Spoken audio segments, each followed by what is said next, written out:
Ahora voy a dar paso a Rosabela Álvarez, arqueóloga de la Universidad Católica y consultora de UNESCO, que va a moderar la mesa de patrimonio.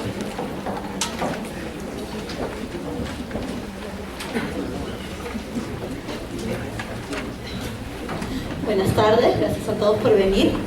Bueno, yo soy Rosabela Álvarez Calderón y esta mesa se va a tratar justamente sobre patrimonio y sobre todo cómo intersecta el tema del patrimonio y espacio público y políticas públicas. Voy a presentar primero a Luis Martín Bogdanovich de ProLima, que es un arquitecto de la Pontificia Universidad Católica, ha sido docente e investigador del Departamento de Arquitectura y ENCIAC, que es el Centro de Investigación de Arquitectura y la Ciudad. Candidato a magíster por la misma universidad, es miembro asociado del Instituto Riabuelo. Ha sido director de la Galería Municipal de Arte Pancho Fierro y hasta la fecha es gerente del Programa Municipal para la Recuperación del Centro Histórico de Lima, ProLima, y presidente del directorio de la Empresa Municipal Inmobiliaria de Lima y presidente del directorio del Fondo Metropolitano de Renovación Urbana. Bienvenido, Luis Martín.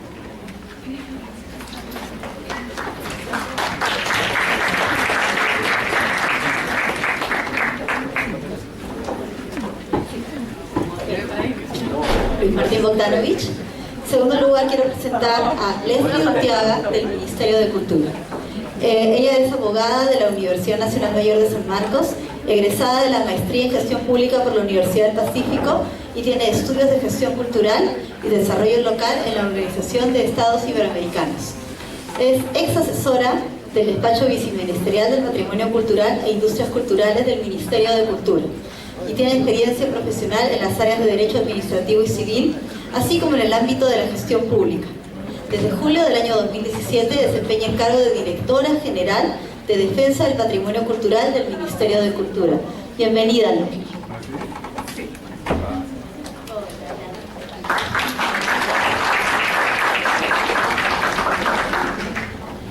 Y finalmente quiero presentar a Shirley Mozo de la Municipalidad del Rímac.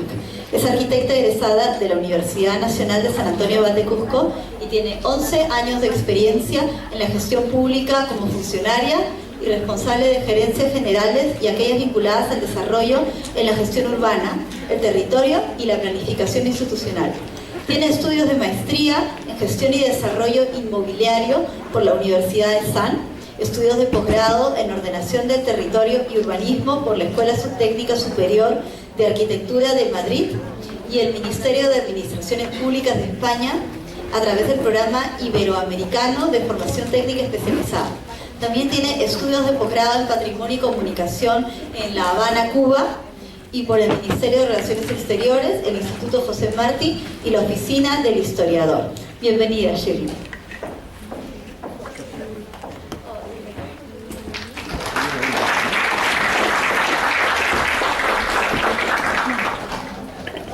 Bueno, quería comentarles a los ponentes que cada uno de ustedes va a tener 10 minutos para exponer su tema.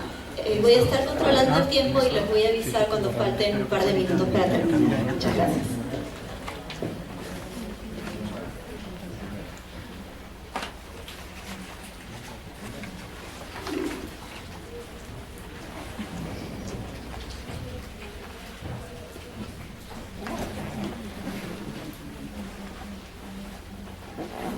Luis Martín, sí, puedes comenzar tú.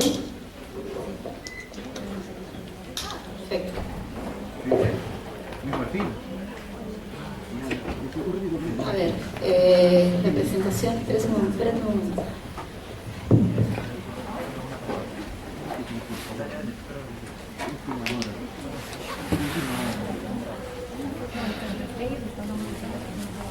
Claro, que me dices, dime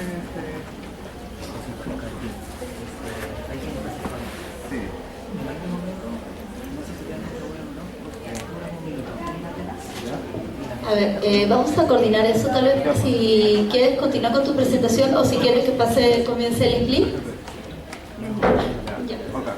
Bueno, entonces yo primeramente quiero agradecer a la organización por la invitación y también a todos ustedes por asistir.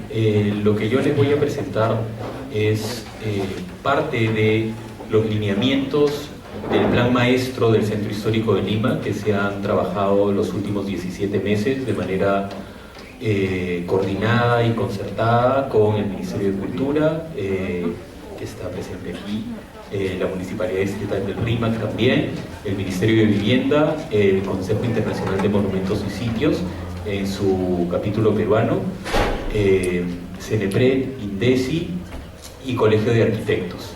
Adicionalmente, para el desarrollo de este plan maestro, se contó con una misión de asesoramiento de UNESCO y del Centro de Patrimonio Mundial de UNESCO y del ICOMOS Internacional. Son muchas las cosas que podría contarles sobre el tema. A mí me pidieron que esto fuera no una exposición demasiado técnica y extensa, sino más bien algo más sencillo, así que voy a empezar a presentarles un poco, de qué se trata esto. El Plan Maestro del Centro Histórico es un documento de gestión. Ahí está. Tiene 3 partes, unos lineamientos que contienen la orientación del plan maestro, que son los mismos lineamientos que la UNESCO señala deben tener los centros históricos patrimonio mundial, es decir, son transversales para todos los centros históricos del mundo que tienen esta condición. Luego tenemos un diagnóstico, que es el estado actual del Centro Histórico de Lima, y una propuesta que es el resultado de una propuesta de solución que es el resultado de los lineamientos y el diagnóstico.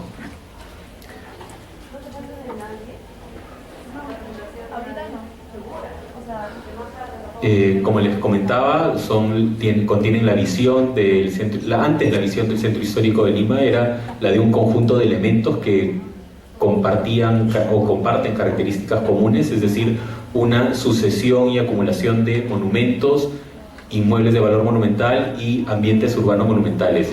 La visión que se propone para el Centro Histórico de Lima ahora, que es la que propone la UNESCO también, es la de un paisaje urbano histórico, es decir, una definición que trasciende a esta visión que venimos arrastrando un poco desde la primera declaratoria de monumento que se hace en el Perú a principios del siglo XX, en donde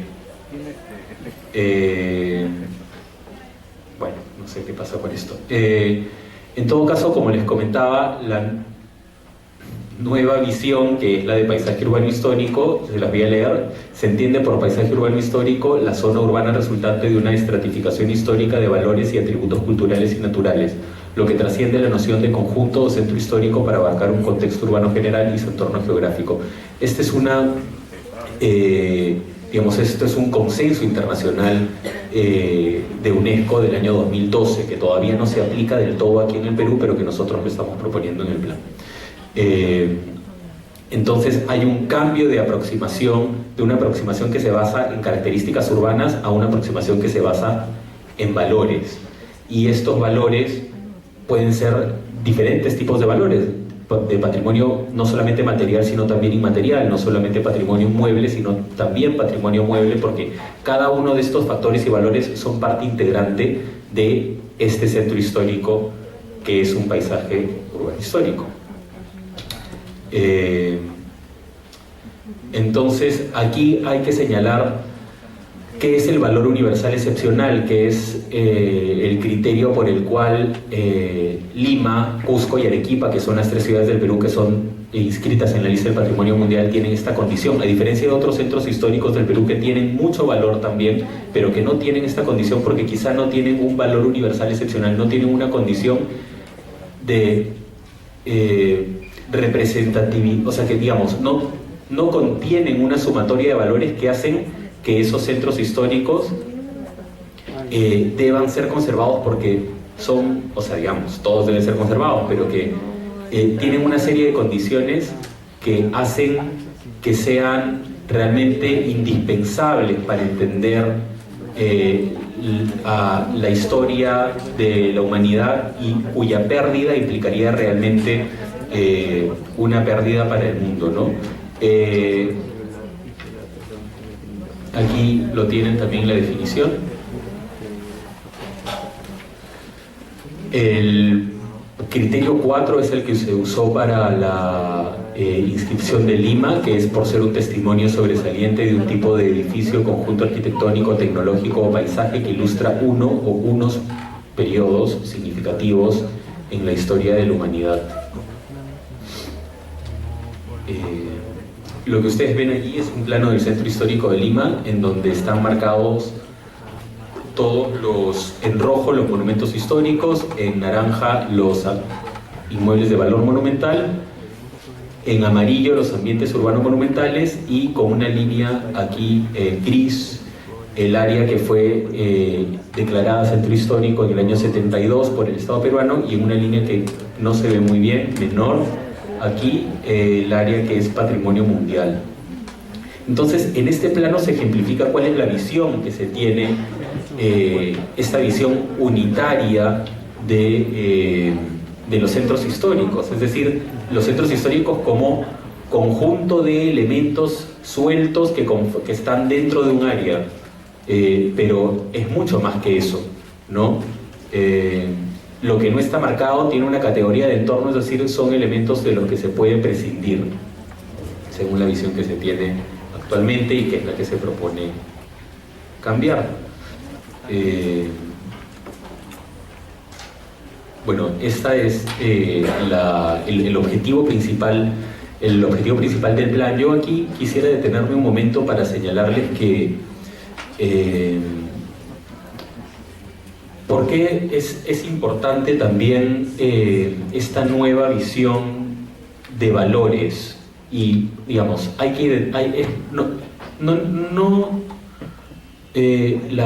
digamos, lo que se está proponiendo no pretende congelar el centro histórico como un espacio urbano en el que no se puede intervenir.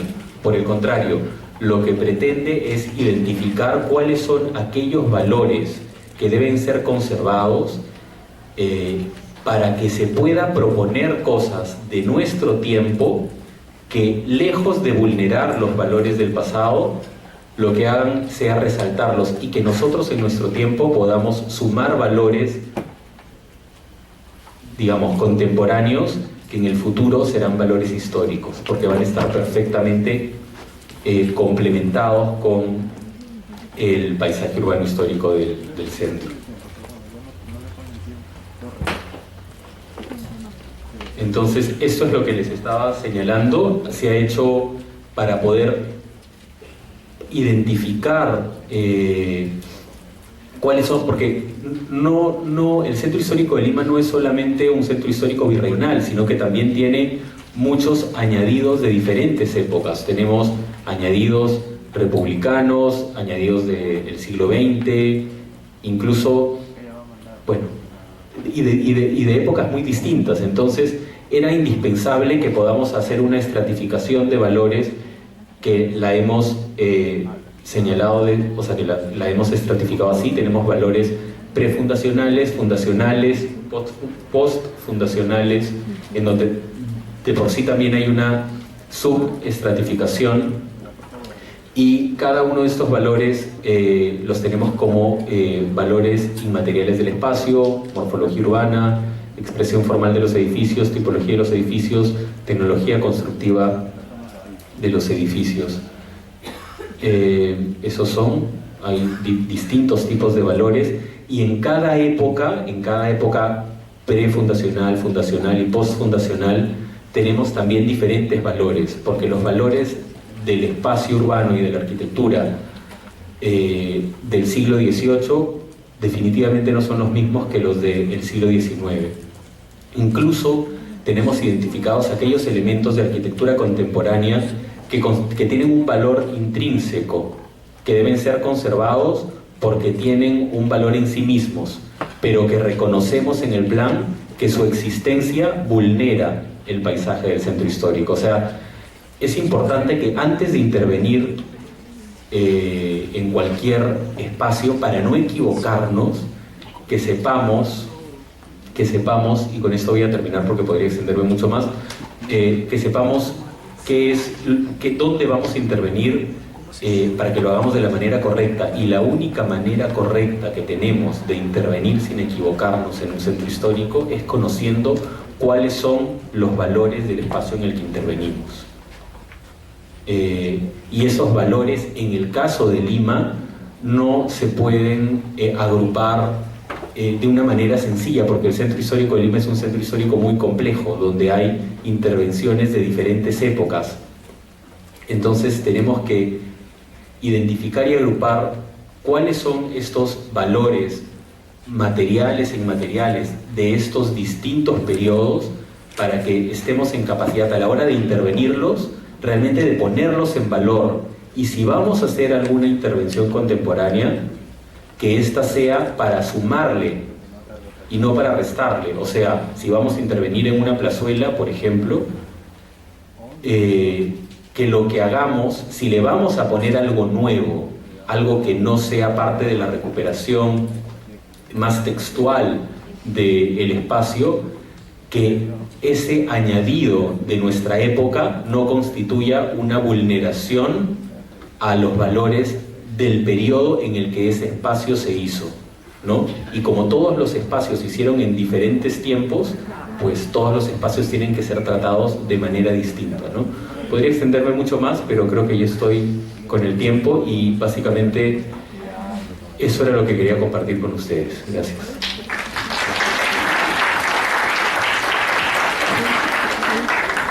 Bueno, gracias Luis Martín. Ahora vamos a presentar a Leslie Urteaga. Gracias Rosabela, gracias Luis Martín. Sí, en efecto, muchísimas gracias también a la organización por esta invitación, porque esos espacios son muy importantes tanto para el sector público, las municipalidades, la Municipalidad de Lima, ProLima, y para el Ministerio de Cultura, como no. Ya la exposición de Martín me da pie para empezar justamente y a hacer hincapié en que el centro histórico realmente tiene un valor excepcional. Justamente por eso es patrimonio mundial. Entonces, Luis Martín ya nos ha dicho que caracteriza quizás momentos diferentes de épocas diferentes, o caracteriza arquitectura diferente de épocas diferentes. Entonces, por eso es tan importante que en cada intervención que se haga ya sea con los especialistas y con la intervención o la autorización o la opinión del ente técnico, sea ProLima, sea la municipalidad, sea el Ministerio de Cultura. Entonces, con eso yo he tomado un poco las preguntas también que son parte de ese debate, y les quería contar parte de las experiencias que se vienen haciendo desde el Ministerio de Cultura. El Ministerio de Cultura, como saben, es el ente rector en el tema de cultura, y aparte de ver temas netamente arqueológicos, también vemos temas históricos, pero siempre hemos dicho, ¿por qué solamente vemos el objeto? ¿Por qué no hablamos de comunidad? ¿O por qué no nos preocupamos también por el entorno, por las personas, ¿no?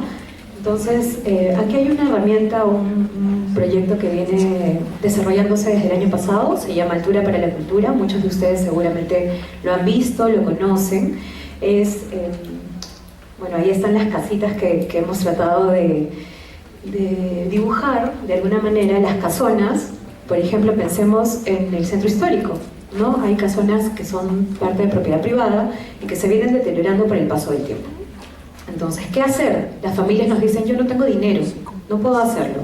Y el Ministerio de Cultura lo que hizo fue tomar una experiencia buenísima de la Municipalidad de Miraflores, que se inició, me parece, en el año 2012. ¿Qué significa?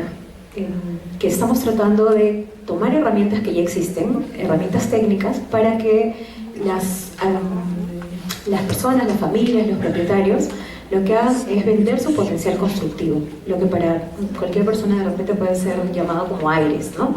Y se transfieren estos derechos a alguna zona receptora de este potencial constructivo. Todo eso tiene que estar en el plan de desarrollo urbano. Por eso es que este es una herramienta o un proyecto piloto que ha tenido ya 3 ciudades como sí, como pilotos, Arequipa, Maynas y Trujillo. Entonces, la semana pasada salió el decreto supremo desde el Ministerio de Vivienda que ya permite que se emitan las ordenanzas, porque tiene que haber de todas maneras la emisión de una ordenanza a través del municipio. Entonces, lo que estamos haciendo es crear este mercado de potenciales constructivos. Creo que con el diagnóstico que tenemos en Trujillo y en Arequipa, en Maynas todavía nos falta un poquito, pero en Trujillo y en Arequipa hay bastante expectativa por parte de los constructores.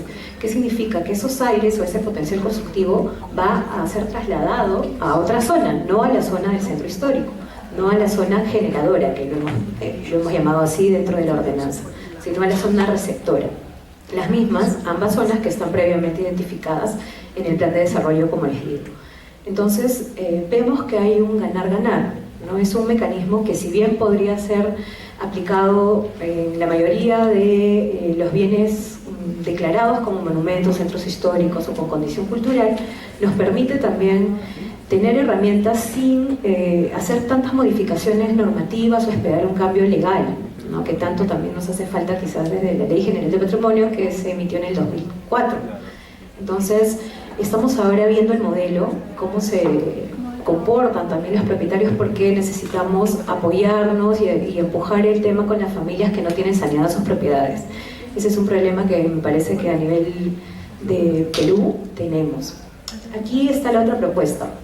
También seguramente habrán visto en redes, es una organización, un colectivo de deportistas que utilizan el morro o utilizaban el morro solo para hacer deporte.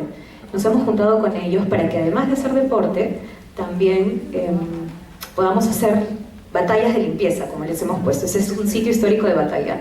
Y lo que estamos generando acá es involucrar no solamente a los que utilizan el morro para hacer deporte, sino a los que viven ya hace más de 30 años ahí. Hay una ONG que se llama Alto Perú, que está trabajando con la Dirección de Participación Ciudadana del Ministerio de Cultura, y aparte de estas batallas de limpieza, que son batallas realmente a veces contra la misma municipalidad que deja la basura en el morro, o algunas personas que no son conscientes y dejan el desmonte en las noches, lo que estamos haciendo es generar ciudadanía, generar conciencia ciudadana para fortalecer justamente esos vínculos entre el entorno y la comunidad. En esta zona antes dejaban montones de basura, ese era un muro que no estaba, o que más bien la gente lo había destruido para pasar más rápido a las casas.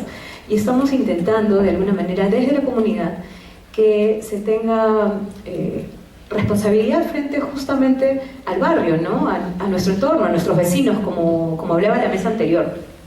¿Por qué echarle siempre la culpa al Estado o a la municipalidad? ¿Por qué no empezar desde el mismo vecino o contagiar esta responsabilidad para evitar que se sigan deteriorando, ¿no? Hay algunas acciones que se vienen haciendo desde la ciudadanía y que desde el Ministerio de Cultura les estamos apoyando.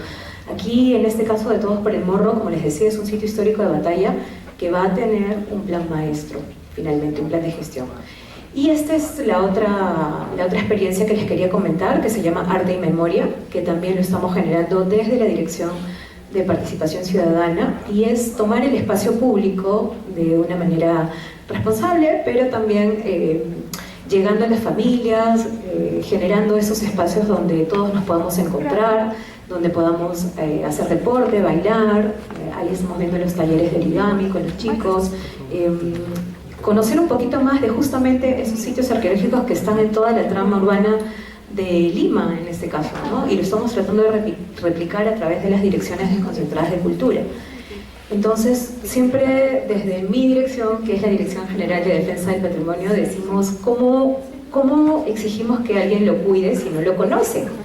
Entonces, ¿qué hacemos nosotros desde el Estado para fortalecer justamente ese conocimiento, para preservar, para acompañar este conocimiento de una manera, pues, dinámica, de una manera responsable, pero también de una manera continua, porque muchas veces, estas acciones son puntuales. Lo que estamos intentando hacer es tener la frecuencia y hacerlo permanente. En el verano estuvimos en la playa, en Yuyos y en Cerro Azul, y hicimos un evento que se llamó Cultura en Arena. y fueron algunos artistas que hicieron esculturas en arena justamente. Entonces hemos también trabajado a través de los museos abiertos. Como saben, todos los domingos de cada mes hay ingreso libre de todos los museos del Ministerio de Cultura, a los museos que administra a nivel nacional el Ministerio de Cultura, y hay algunos museos privados que también se están adhiriendo a esta iniciativa, ¿no? Entonces, no solo hemos hecho esto en Guatinamarca, esto es en San Miguel, en la organización Parques de la Huaca, y estuvimos hace unos meses en Julio Cetello, en Pueblo Libre, en Mateo Salado, en algunas zonas un poco más alejadas también, en Huaycán de Pariachi, en Huaycán de Cieneguilla, y lo que queremos es contagiar un poquito estas acciones a las municipalidades, porque las municipalidades finalmente son las que son las responsables de justamente la comunidad, de justamente mantener esta cultura viva, este entorno, este conocimiento. Ahí está lo de la playa que les decía.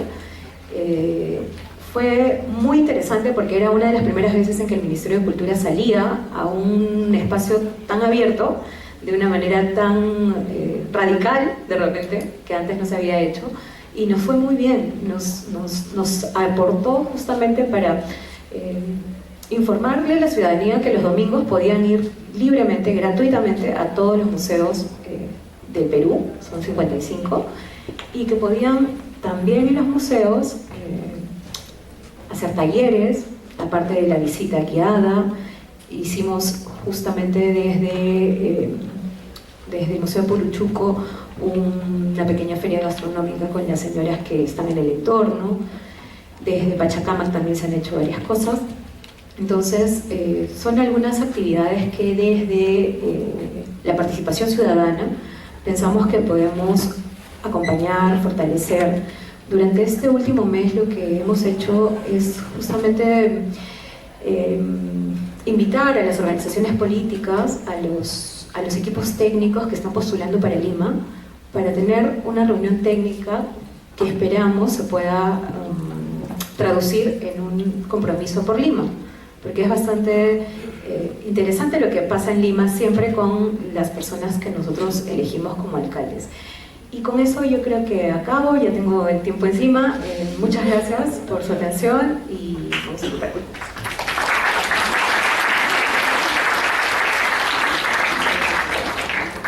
Muchas gracias, Leslie. Ahora le pasamos el micrófono, la palabra a Shirley. Gracias. Gracias, Rosabela. Saludar a la organización, agradecer también la invitación y saludar la presencia de los aquí presentes. Yo traje una exposición también, yo no sé si la pueden colocar. Bien. Bueno, va a servir mucho la introducción o la presentación que hizo Luis Martín, porque los últimos meses hemos venido, el último año, si no es más, hemos venido trabajando muy de la mano. Yo no voy a repetir la metodología del plan, de la formulación del plan, pero sí debo señalar y rescatar que dentro de los lineamientos que se han desarrollado con el Ministerio de Cultura y de Vivienda y con el apoyo decidido de UNESCO, fue la formulación y la actualización del Plan Maestro para Lima.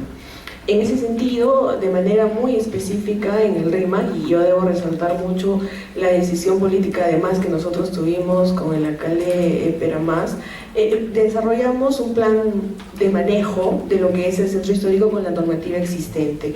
Dentro de eso, nosotros reconocimos que teníamos un valor. Aquí ya creo que está por demás señalar cuántos monumentos declarados tenemos, de qué tipo son, pero podemos evidenciar que hay un eje que nos vincula tremendamente con Barrios Altos y con el centro de Lima, ¿no? Nosotros dentro de este plan de manejo encontramos 6 líneas de acción: el paisajístico, el histórico, el de entorno, el de conectividad, el de patrimonio cultural y el de renovación urbana. En ese entendido encontramos 6 posibilidades de desarrollo como proyectos estructurantes dentro del área que es la jurisdicción del distrito del RIMAC, y las podemos identificar aquí. Es esta, la de Pizarro y Cajamarca. El de amortiguamiento, la denominamos así porque está el entorno al río. El de el de Paita y Chira, que nos conecta hasta lo que es la Quinta de Presa, desde muy cerca del Puente Trujillo, el de Prolongación Tacna, que tiene un desarrollo sumamente interesante por el corredor especializado en el cual ahora existe, el eje de las Alamedas, que es el eje al cual nosotros le hemos puesto mayor fortaleza, y creemos que los proyectos que se vayan a desarrollar al entorno de esto pueden ser bastante interesantes para recibir el bicentenario del país. El eje de San Cristóbal hemos denominado así a toda la puesta en valor del Cerro San Cristóbal como tal. Estos proyectos han tenido contenidos dentro de ellos no solo la recuperación de espacios públicos, sino también la recuperación de propiedad privada. Dentro de los espacios públicos, naturalmente, hemos hablado de vías de coexistencia y de peatonalización y de recuperación de espacios públicos. En el eje puntual, en el proyecto puntual el eje de las Alamedas, debemos resaltar el proyecto del teleférico. Si bien es cierto, se habla mucho del tema del transporte en el centro y para la mayor agilidad del servicio público, este teleférico no ha sido pensado o propuesto en ese sentido, es básicamente por un tema de turismo, y yo les voy a explicar por qué. El distrito del Rímac tiene mucha fortaleza de valor monumental, pero no es lo único que tiene dentro de su jurisdicción. Tiene una zona urbana y tiene una zona de expansión también. Pero el centro histórico le da un valor y le da la posibilidad de pensar en un destino turístico que genere actividades colaterales como el emprendimiento ciudadano y también la valoración de los monumentos que se encuentran alrededor. Entonces, el teleférico nace dentro de esta visión de destino turístico, no como un proyecto aislado, y que tampoco es un proyecto que va a ser agresivo con la declaración de patrimonio. Es por eso que el nacimiento es dentro del Club del Revólver y va a una de las terrazas en la cima del Cerro San Cristóbal. Este proyecto nosotros lo pusimos en atención de la misión UNESCO que estuvo presente, también lo pusimos en atención del Ministerio de Cultura, y ha tenido una aceptación bastante interesante. Creemos que esto va a significar realmente una dinámica de fortalecimiento a todo este eje, peatonalizando Girón Trujillo, Girón Chiclayo. Ahora estamos culminando unas obras para la ampliación de la sección, para la ampliación de las calzadas. Hemos peatonalizado ya Girón Hualgayoc. Vamos a permitir que los visitantes al centro de la ciudad puedan cruzar el río, ese es el anhelo, cruzar el río y poder disfrutar del eje de las Alamedas y de la vista de la ciudad de Lima. La vista que ofrece el Cerro San Cristóbal es espectacular. Quienes han ido han podido observarla, y quienes no, espero que en un año aproximadamente puedan disfrutar ya en el teleférico. Nosotros, por medidas de seguridad, hablo de nosotros como municipalidad, se ha cerrado el acceso a la subida del cerro hasta que se complete este proyecto. Este proyecto está bastante avanzado, me permito decir, en coordinación y en convenio, gracias al impulso que le está dando el Ministerio de Comercio Exterior y Turismo, básicamente por los principios que he explicado. Estas son algunas de las vistas de la propuesta, pero el teleférico no podía quedarse únicamente como un proyecto de recuperación de parte de la cima. El cerro en sí tiene 3 asentamientos que lo completan, que es Villa María, Villa Fátima y Leticia. Dentro de ellos hemos planteado la recuperación de 8 plazas y 10 calles como regeneración urbana. Estas son algunas de las vistas que nosotros hemos pretendido recuperar. Con ellas se busca generar capacidades en los vecinos para que puedan desarrollar industrias culturales. Nosotros dentro estamos convencidos de que la recuperación de las 8 plazas y más los 10 caminos y la implementación del teleférico hace que cualquier visitante nacional o extranjero que llegue al centro de Lima pueda tener la seguridad de y la intención de caminar hacia el eje de las Alamedas y poder subir y disfrutar de una ciudad que Lima ofrece. Pero esto tiene que ir acompañado también de un proyecto de seguridad en el cual nosotros creemos que el Ministerio de Comercio Exterior debe tener también una participación y se han presentado propuestas para eso. Sin embargo, el factor ciudadano es importante, entonces la capacitación y el involucramiento que ellos van a tener en el proyecto es básico. Estas propuestas que nosotros presentamos ahora han sido conversadas con los vecinos. Ellos ahora están esperando ya la construcción de la obra. Nosotros hemos recibido hace poco un financiamiento del Ministerio de Vivienda que no ha sido completo, pero que permite iniciar con parte de los trabajos. Otra de las acciones que nosotros hemos desarrollado para el fortalecimiento del eje que comenté al inicio es del Jirón Hualgayoc y de la expropiación de 11 predios. Estos predios vienen con una carga de inclusión social. No significa que nosotros vamos a sacar a estas personas y las vamos a dejar sin ninguna vivienda. Lo que se quiere es fortalecer este espacio. Actualmente, muchos de los predios que forman parte del Centro Histórico de Rímac y también entiendo de Barrios Altos han sido enajenados y olvidados por sus propietarios y tienen un problema de tuburización por parte de los posesionarios. Y el tema del saneamiento no ha sido algo muy fácil de subsanar. Sin embargo, el tema de la expropiación nos ha permitido como municipalidad manejar o tener la posibilidad de desarrollar propuestas de intervención ahí que realmente generen no solo viviendas, sino acciones alternativas en el fortalecimiento de un eje que considere además un desarrollo económico y un desarrollo cultural. No sé por qué baja así. Algunas de las propuestas se enmarcan en el trabajo que quise mostrar aquí, que son las casuísticas que también trabajamos para la formulación del plan. Está un poco descuadrado, pero espero que la puedan ver. Aquí hay una de las vistas de lo que podría ser el Jirón Hualgayoc ya con los proyectos de intervención que estamos trabajando frente al proyecto de expropiación. Igual aquí, igual en esta vista. Para eso, nosotros consideramos que, como lo mencioné, la parte social era fundamental. Gracias a la cooperación española, nosotros tuvimos un proyecto que es la Escuela Taller Rímac y que nos ha permitido capacitar a 440 alumnos en especialidades muy específicas para la puesta en valor del patrimonio. Y no solo en lo que es albañilería, carpintería o cantería, sino también en gastronomía, porque uno de los valores que tiene el distrito es la comida. Nosotros tuvimos Mistura hace un año y fue realmente interesante porque se desarrolló como una recuperación de la vivencia de antaño. Y la ganadora de Mistura como cocina popular fue una de las exalumnas de la Escuela Taller con un plato muy noble que fue el mondonguito. Entonces hay que revalorar la gastronomía colonial, la religiosa, que es parte del patrimonio y que es parte del valor que se tiene que dar también cuando uno empieza a hablar de sociedad, de identidad y de cultura.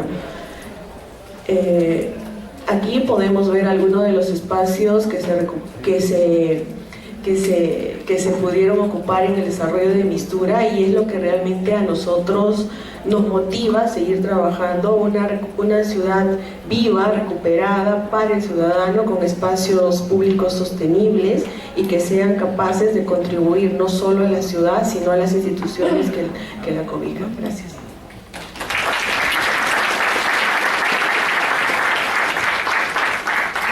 Muchas gracias a los ponentes.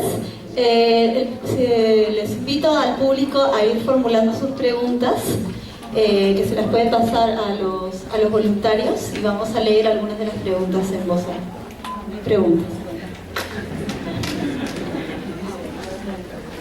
Entonces, lo que voy a plantear es algunas preguntas, que es, generalmente, cuando se trata de patrimonio y espacio público, hay una realidad que ocurre en Lima y es más notoria fuera de Lima.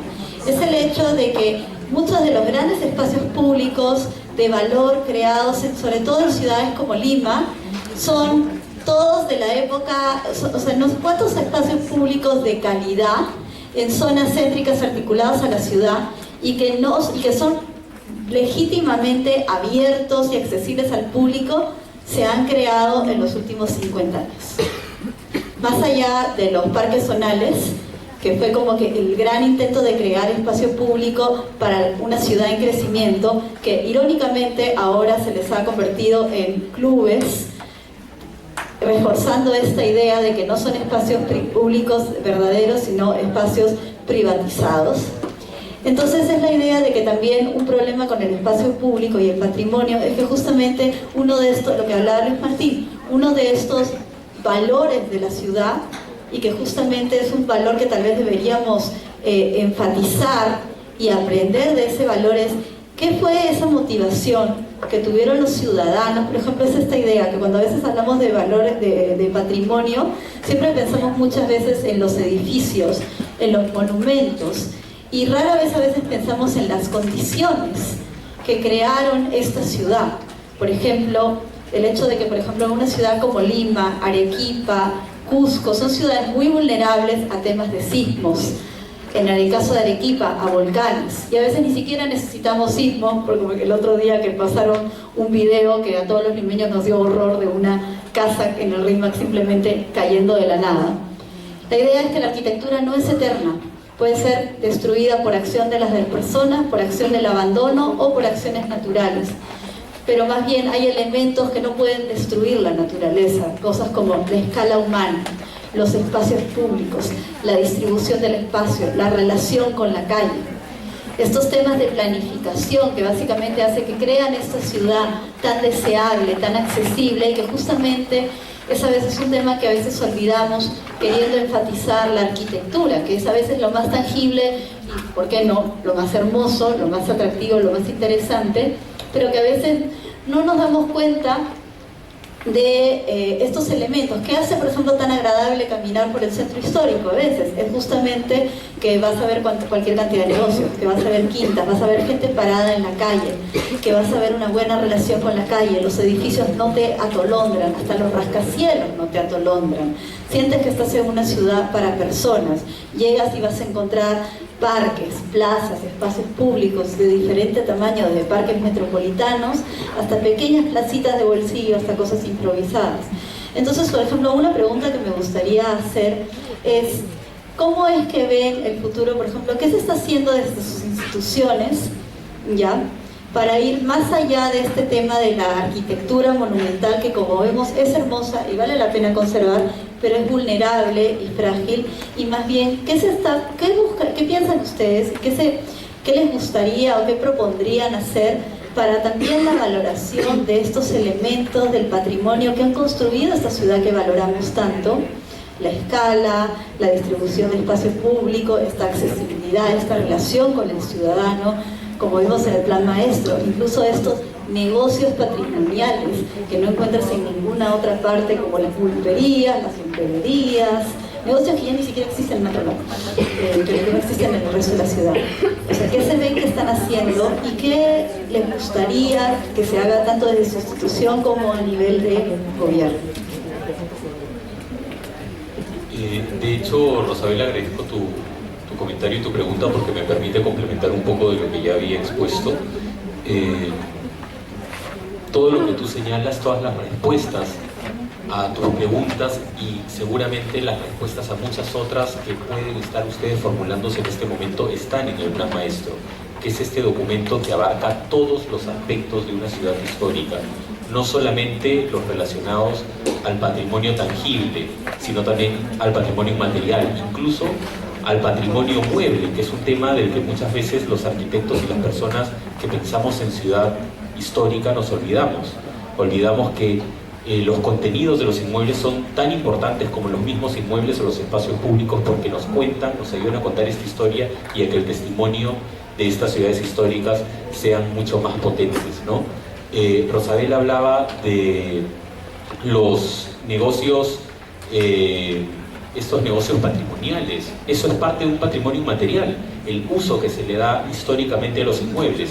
Tenemos en el caso de Lima no muchos, porque Lamentablemente Lima es una ciudad que ha sufrido transformaciones muy drásticas. Todavía tenemos el bar Cordano, el bar Queirolo, la sanguchería Carbone. ¿Qué otros espacios? Tenemos una sombrerería también, un par de zapaterías en la calle Pescadería. Las iglesias, los monasterios y los conventos también son usos históricos, ¿no? Y no mucho más que eso. Los edificios públicos, algunos edificios públicos se siguen usando del mismo modo desde la Fundación de Lima, como el Cabildo, hoy Municipalidad, la Casa de Gobierno, el Palacio de Gobierno. Bueno, el Congreso está allí desde que se construye el edificio, un poco antes quizá, en ese espacio urbano. Y definitivamente con respecto a los espacios públicos y a esta posibilidad de transformarlos para adaptarlos a nuestro nuevo modo de vida, yo creo que eso pasa por el entendimiento de los valores asociados a cada uno de esos espacios urbanos. Podemos intervenirlos de modo contemporáneo para adaptarlos a nuestro tiempo, siempre y cuando esa adaptación no constituya una vulneración de alguno de esos valores, que son diferentes tipos de valores. Pueden ser valores formales, es decir, los de la arquitectura, o los de la traza del espacio público, si es una plaza, una plazuela o un parque. Pero también hay otros valores que son los valores inmateriales, los valores del uso, los valores de la escala, etcétera, etcétera, etcétera. Por eso recalco nuevamente lo indispensable que es que todos los arquitectos y todas las personas que proponen una intervención en un espacio público, en un lugar condicionado como un centro histórico, comprendan cuáles son esos valores para que no se equivoquen. Porque muchas veces el camino al infierno está pavimentado de buenas intenciones. Yo no dudo que las intervenciones que se hacen en los diferentes centros históricos del Perú sean muy buenas, pero ¿cuántas de esas realmente ponen en valor el lugar? ¿Cuántas de esas realmente tratan con sensibilidad de ese paisaje?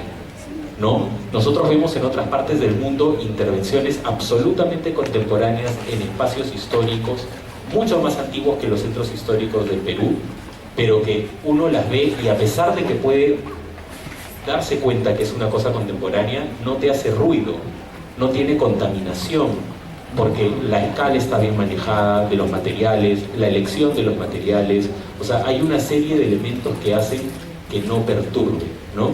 Yo creo que eso me permite complementar un poco lo que había expuesto. Gracias. Gracias, Rosabela, por la pregunta también. Me permite recordarles que desde el Ministerio de Cultura el año pasado se lanzó un programa que se llama Plan Puerto Cultura. Justamente este plan lo que quería era un poco activar las zonas aledañas a los entornos patrimoniales. Sin embargo, este plan está en este momento en reestructuración porque estamos pidiendo una modificación a la necesidad de que solo sea Puerto Cultura si es que hay una intervención del gobierno regional o del gobierno local. ¿Qué pasa? ¿Qué pasó el año pasado y durante este año? Estamos en un momento de elecciones y seguramente algunos gobiernos locales y regionales pues se les ha complicado un poquito intervenir en los proyectos que teníamos de alguna manera como pilotos o previstos. Lo que estamos haciendo es no dejar el plan, sino más bien modificarlo para abrirlo y poder tener otro tipo de intervenciones también con la ciudadanía, no solamente con las municipalidades o los gobiernos regionales. También pensamos en empresas privadas, entidades sin fines de lucro, asociaciones de vecinos, juntas vecinales. Para eso necesitamos modificar el marco normativo. Sin embargo, la pregunta de Rosabela me permite decir, en todo caso, para mí, desde mi experiencia, un sueño.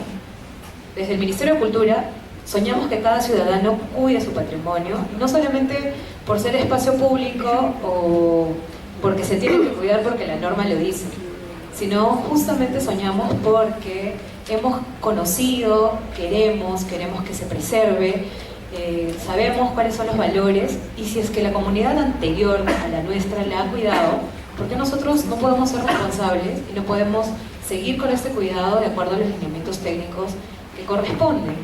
Tenemos infinidad de problemas en el Estado, desde el mismo ministerio. no sé, las zonas arqueológicas que no tienen límites y que existe muchísimo espacio supuestamente abandonado, cuando no es un espacio abandonado, sino es un espacio no investigado, es un espacio que está visto por las personas que no tienen dónde vivir como la tierra prometida, ¿no? Siempre el Ministerio de Cultura tiene el problema de las invasiones. Entonces, ¿por qué si la gente, las personas, los ciudadanos no sabemos que existen sitios arqueológicos? ¿Por qué justamente permitir que esto suceda y se vaya deteriorando a raíz del paso del tiempo, a raíz de los efectos antrópicos? Igual pasa en nuestras plazas, ¿no? En los espacios públicos urbanos. Igual pasa con nuestras casas, en los jirones, tanto de patrimonio histórico o zona monumental o ambiente urbano monumental. Entonces nuestro sueño realmente desde el Ministerio de Cultura es poder fortalecer ese vínculo con los gobiernos locales, con los gobiernos regionales, sobre todo con la ciudadanía, porque es nuestra primera aliada para la preservación del patrimonio cultural.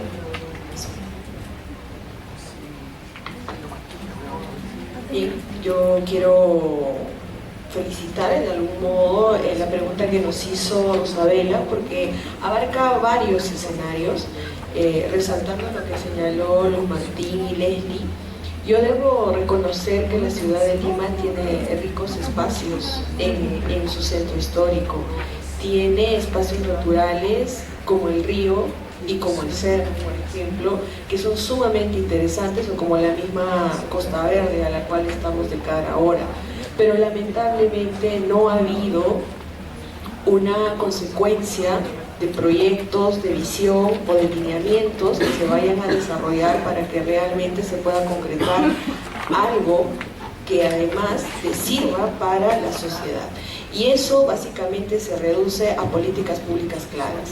Como gobiernos locales, como gobiernos provinciales o aisladamente dentro del ministerio, no se puede trabajar si es que no existe una voluntad y una política pública clara a nivel del Estado para la recuperación y para la puesta en valor de los espacios públicos, ya sea en los centros patrimoniales o en las zonas urbanas o en la zona de las periferias.